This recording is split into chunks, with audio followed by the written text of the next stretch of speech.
किसान भाइयों, अगर आप बुआई करने जा रहे हैं और आपके क्षेत्र में डीएपी नहीं मिल पा रही है और आप डीएपी ना प्राप्त कर पाने के कारण सोच रहे हैं, घबरा रहे हैं कि कौन सी खाद डालें, क्या होगा, क्या परेशानियां होंगी, तो दोस्तों आपको घबराने की यहाँ पर आवश्यकता नहीं है, क्योंकि डीएपी यदि नहीं मिल रही है तो आपके पास दूसरी उर्वरक देने का भी विकल्प है और आप उस उर्वरक को दे सकते हैं। आपको उतना ही फ़ायदा मिलेगा जितना आप गेहूं में डीएपी देते हैं। अब जो ये उर्वरक देनी है, इसको आपको दो तरीके से आप दे सकते हैं। इसकी आधी मात्रा ले लीजिए, जब आप जुताई कर रहे हो तो उस उर्वरक को लेकर के और साथ में म्यूरेट ऑफ पोटाश और यूरिया मिला करके दे सकते हैं। यदि आप सीडिल से बुआई कर रहे हैं तो सीडिल में आपको पोटाश नहीं डालनी है, तो आधी मात्रा आप पहले बुआई कर दीजिए और आधी मात्रा आप सीडिल के साथ बुआई कर सकते हैं। जो आप आधी मात्रा पहले ले रहे हैं उसमें आपको म्यूरेट ऑफ पोटाश ले लेनी है। तो कौन सी उर्वरक लेनी है, कितनी डोज रहेगी, कौन कौन सी उर्वरकों को हमको कितनी मात्रा में मिलाना है, ये यदि आप सही मात्रा में मिला करके यूज करते हैं तो आप जो डीएपी देते हैं उससे कहीं ज़्यादा आपको ये उर्वरक फ़ायदा करेगी। तो दोस्तों इसके लिए आप ले सकते हैं single super phosphate. Single super phosphate जो गेहूं के लिए पर्याप्त मात्रा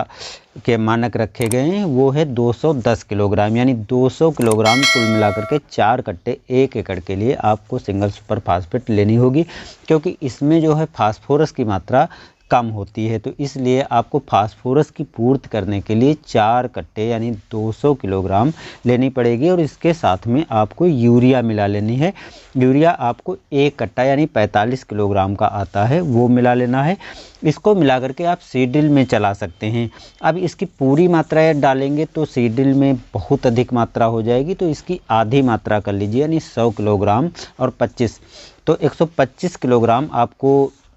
सीडिल के साथ चला लेना है और जो आपकी लगभग 125 किलोग्राम बचती है उसको ले लेना है और उसके साथ में आपको म्यूरेट ऑफ पोटाश 25 किलोग्राम मिला लेनी है। जो 125 किलोग्राम और 25 से 30 किलोग्राम म्यूरेट ऑफ पोटाश मिलाते हैं उसको जब आप खेत की जुताई करें, अंतिम जुताई कर रहे हो, उस समय आपको खेत में दे देना है और शेष मात्रा जो आपके पास 100 किलोग्राम बचती है उसको आप सीडिल में दे करके और गेहूं के साथ में बुआई कर सकते हैं। इससे जो फास्फोरस की, नाइट्रोजन की और पोटाश की मात्रा है उसकी आप गेहूं में पूर्ति कर पाएंगे और जब आप इस उर्वरक को देंगे तो देखेंगे कि जो फायदे आपको डीएपी से मिलते थे उससे कहीं ज़्यादा लाभ आपको इस फार्मूले से मिल जाएगा। तो एक दूसरा विकल्प जो डीएपी से काफ़ी अच्छा कारगर भी है, अच्छा रिजल्ट भी देगा और लंबे समय तक इसका असर रहता है, क्योंकि जो सिंगल सुपर फास्फेट आप देंगे वो मिट्टी में धीरे धीरे मिलती है और धीरे धीरे पौधों को प्राप्त होती है, तो एक लंबे समय तक आपके पौधे को मिलेगी। तो जो उर्वरक की पूर्ति है आसानी से पौधे के लिए आप कर सकते हैं और बाद में जब आप सिंचाई करेंगे, सिंचाई के बाद पहली टॉप ड्रेसिंग के रूप में आप दोबारा यूरिया का यूज करें और पहले आपको जो डीएपी देते हैं उसमें जो 18% यूरिया नाइट्रोजन रहती है वो आप यूरिया की पूर्ति के लिए 50-45 किलोग्राम का 1 कट्टा मिला लेंगे। तो दोनों उर्वरकों की यानी म्यूरेट ऑफ पोटाश वो तो आप देंगे, वो आपको यदि डीएपी देते हैं तो उसमें मात्रा नहीं होती, इसलिए आपको बाद में अलग से देनी पड़ती है, लेकिन यहाँ पर आप म्यूरेट ऑफ पोटाश की भी पूर्ति कर पाएंगे, नाइट्रोजन की भी पूर्ति कर पाएंगे और फास्फोरस की भी पूर्ति कर पाएंगे। इस तरह से आप इन उर्वरकों को मिला करके और जब आप गेहूं की बुआई करें तो आप नाइट्रोजन, फास्फोरस और पोटाश की पूर्ति कर पाएंगे और एक अच्छा और बेटर रिजल्ट आपको डीएपी से भी बढ़िया मिलेगा। साथ में आप ग्रोथ प्रमोटर भी मिला करके दे सकते हैं, क्योंकि जब आप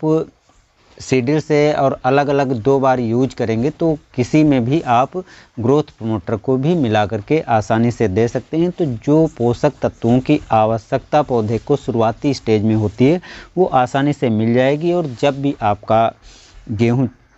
का जमाव होगा, अंकुरण होगा, काफ़ी अच्छा अंकुरण होगा और अच्छे अंकुरण पौधा मोटा और अच्छा स्वस्थ तैयार होगा। तो जो आपको डीएपी ना मिलने की परेशानी थी, आप इस उर्वरक को दे करके इस परेशानी से भी बच सकते हैं और अच्छा लाभ भी ले सकते हैं। तो आज की जानकारी दोस्तों इतनी ही, मिलते हैं नए वीडियो में नई जानकारी के साथ। धन्यवाद।